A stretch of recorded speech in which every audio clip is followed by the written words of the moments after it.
राजस्थान येथील खाटू श्याम बाबा दर्शनासाठी गेलेल्या नागपूरच्या कामठी येथील पारसे कुटुंबियांवर काळानं झडप घातली।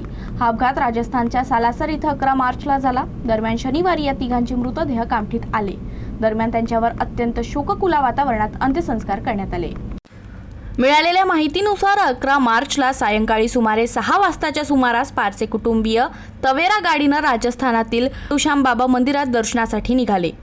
यावेळी जयपूर मार्गावरील सालासर परिसरात विरुद्ध दिशेने येणाऱ्या अनियंत्रित पिकअप वाहनानं त्यांच्या गाडीला जोरदार धडक दिली। धडक इतकी भीषण होती की गाडीचे मोठे नुकसान झाले आणि गाडीत बसलेले अनेक जण गंभीर जखमी झाले। या अपघातात महादेव पारसे, त्यांची पत्नी कांता आणि मुलगा घनश्याम हे गंभीर जखमी झाले।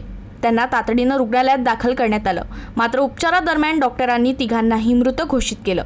तर या अपघातात आराधना पारसे, पायल पारसे, पल्लवी पारसे, पूनम पारसे, तुषार पारसे आणि पवन बागडे हे 6 जण गंभीर जखमी झाले असून त्यांच्यावर उपचार सुरू आहेत। या दुर्दैवी घटनेची माहिती मिळताच पारसे कुटुंबियांसह संपूर्ण कामठी शहरात शोककळा पसरली होती। दरम्यान आज सकाळी तिघांचेही पार्थिव कामठीत आणण्यात आले। यावेळी त्यांच्या राहत्या घराजवळ नागरिकांची मोठी गर्दी उसळली होती। अनेकांनी अश्रुपूर्ण डोळ्यांनी त्यांना श्रद्धांजली अर्पण केली। यानंतर अखाड्याच्या माध्यमातून मानवंदना देत तिघांचीही अंत्ययात्रा काढण्यात आली। यावेळी पारसे कुटुंबीय तसेच शहरवासियांना भावना अनावर झाल्या।